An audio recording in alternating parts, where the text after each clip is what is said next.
E aí eu tenho que destacar aqui o grande segundo tempo que o Vasco fez, principalmente nos 10 primeiros minutos, quando o Vasco chegou aos 2 gols. Não só pela volta do intervalo com outra postura, porque eu acho que na parte tática, eu acho que na parte técnica, o Vasco no primeiro tempo fez um jogo muito ruim.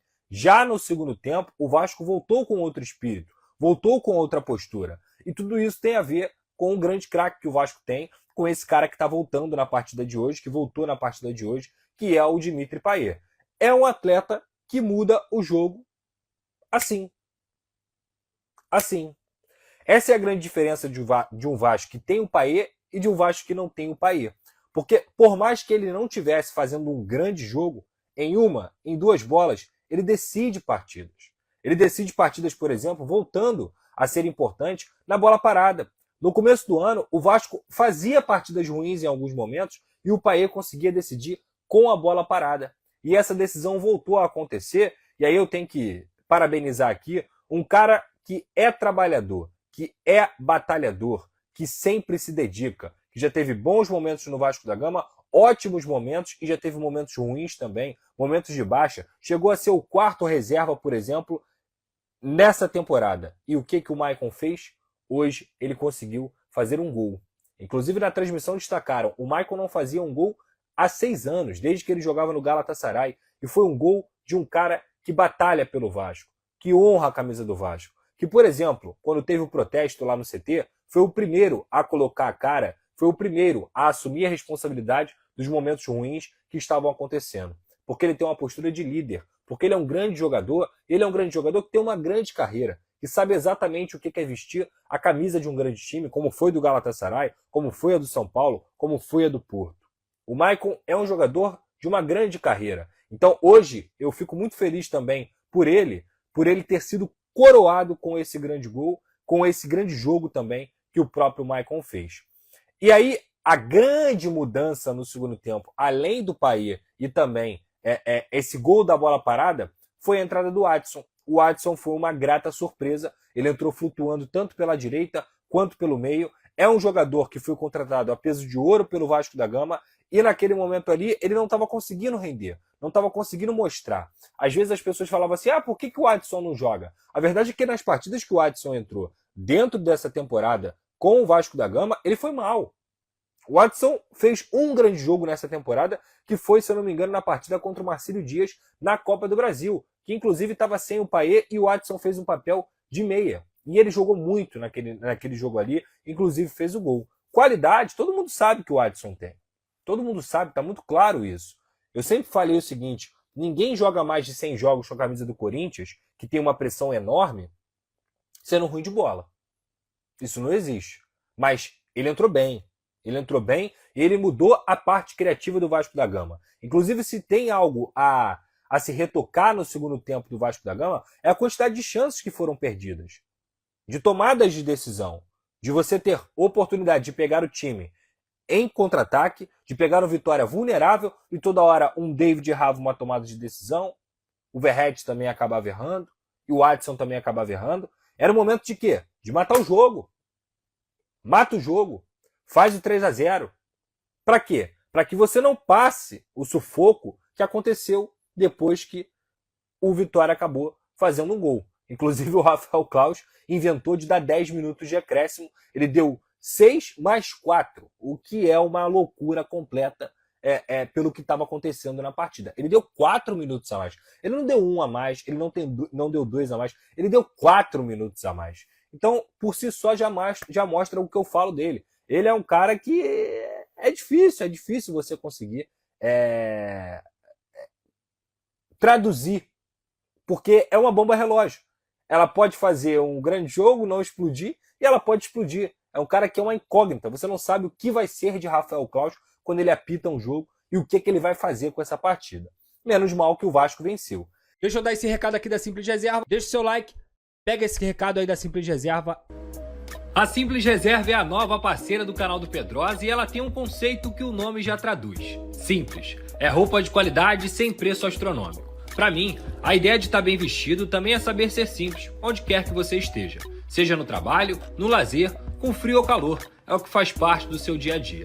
E apontando a câmera do seu celular para esse QR Code aqui na tela ou clicando no link da descrição, você pode usar o cupom PEDROSA10 e ganhar 10% de desconto na Simples Reserva. Seja para homens, mulheres ou crianças. Ficou fácil, tá bem vestido e num preço bom também.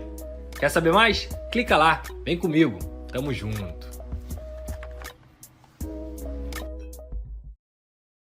Então tá aí, lá na Simples Reserva você tem 10% de desconto com o cupom PEDROSA10. Tá vendo esse QR Code aqui, ó, que aparece aqui toda hora na live? É só você apontar sua câmera e lá na Simples Reserva, no site, você escolhe sua roupa, fica bonitão, fica bem trajado e ainda ganha 10% de desconto com o cupom PEDROSA10. Se você não conseguir apontar sua câmera do QR Code, o link tá aqui na descrição da Simples Reserva, beleza? Então, voltando à linha de raciocínio, o Payet, em uma bola, recebe na esquerda e com passe magistral consegue achar o overhead, e não é só mérito do Payet que conseguiu achar o overhead, mas é mérito do Verratti também, pelo posicionamento que ele estava em campo e pelo belo movimento que ele fez, uma acrobacia de fato, para poder chegar ao gol, um golaço realmente, e o Pirata voltando a fazer gol pelo Vasco da Gama, o Pirata não só voltando a fazer gol, mas também voltando a jogar bem. O Verratti jogou bem hoje. Não é só fazer gol, é participar, é ser um cara efetivo, é ser um cara que ele tem influência no jogo. E o Verratti fez exatamente isso na partida de hoje. Então, eu acho que o Vasco fez um bom jogo no segundo tempo.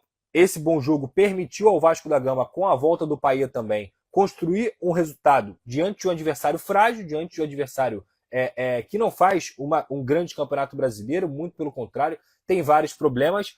Até estava sendo uma equipe organizada no primeiro trimestre da temporada, mas o Vitória ele vai mostrando as suas limitações. E o Vasco, ainda bem, jogando dentro de sua casa, mesmo no momento complicado, mesmo no momento onde claramente a torcida está desconfiada, a torcida está de saco cheio de tudo que acontece, depois de ter tomado uma porrada do Criciúma, depois de todas as notícias que a gente vem vendo aí, depois de ter ficado 6 meses sem patrocínio Master, ainda bem que conseguiu acertar com o patrocínio Master, e pelo visto também, depois de quase um mês sem técnico, está também acertando com o novo técnico. Então eu acho que essa vitória ela vem num momento muito importante para você aliviar a panela de pressão, para você abaixar um pouco o fogo, e o novo técnico, que provavelmente chega nas próximas semanas, vai conseguir ter um pouco mais de tranquilidade para trabalhar quando você tem 6 pontos na tabela, o que não é muito. O Vasco pulou para 13º, mas tem que lembrar, vários times estão com jogos atrasados. Infelizmente, tudo que aconteceu no Rio Grande do Sul também, não só pela tragédia em si, mas obviamente isso impacta dentro do Campeonato Brasileiro 3 times, que é o Juventude, o Internacional e o Grêmio. Inclusive, na minha humilde opinião, eu acho que o Campeonato Brasileiro deveria ser paralisado. Muita gente me perguntou isso e eu sou muito claro em entender que 3 times que foram afetados não só na sua estrutura, mas também na sua parte psicológica, deveriam ter a oportunidade de voltar ao ritmo devagar, e são sequelas que provavelmente eles não vão conseguir recuperar, mas enquanto o campeonato está rolando, mesmo que esses jogos atrasados sejam refeitos, sejam feitos lá para frente, eu acho que Grêmio, Internacional e Juventude estão sendo prejudicados. Prejudicados porque a gente está falando de uma grande tragédia e você perde a isonomia do campeonato quando os times mantêm o seu ritmo, quando os times, como o Flamengo, como o Vasco, como o Atlético Paranaense, como o Bahia, eles acabam tendo a sua trajetória de uma forma normal, dentro de sua casa, sem uma tragédia psicológica e nem estrutural, e 3 times do campeonato acabam sendo prejudicados por uma coisa que eles não têm culpa. Não foi uma negligência do Inter, do Grêmio e do Juventude. Foi uma tragédia. Então, para mim, o campeonato tinha que parar. Eu lamento muito que o campeonato não tenha parado ainda, porque o Campeonato Brasileiro perdeu a sua isonomia a partir do momento que essas 3 equipes tiveram suas estruturas, não só materiais, mas também psicológicas prejudicadas.